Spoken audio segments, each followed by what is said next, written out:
Hello everyone, welcome back to our channel. Now we coloring and draw alphabets. First we are using black color pen. Kids, today we draw capital letter alphabets A to Z. Subscribe to our channel. First we draw A and the next one is B. Now we draw the alphabet of C. C for cow. The next one is D. D for dog. And the next one is E.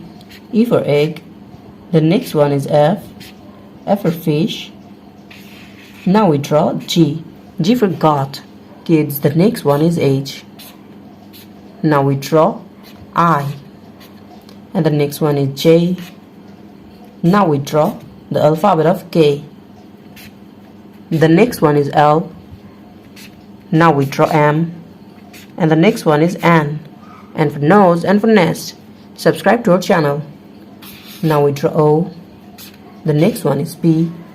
Kids, now we draw the alphabet of Q. And the next one is R. Now we draw S. The next one is T. Now we draw the alphabet of T. And the next one is U. U for umbrella. Subscribe to our channel. V for van. The next one is W.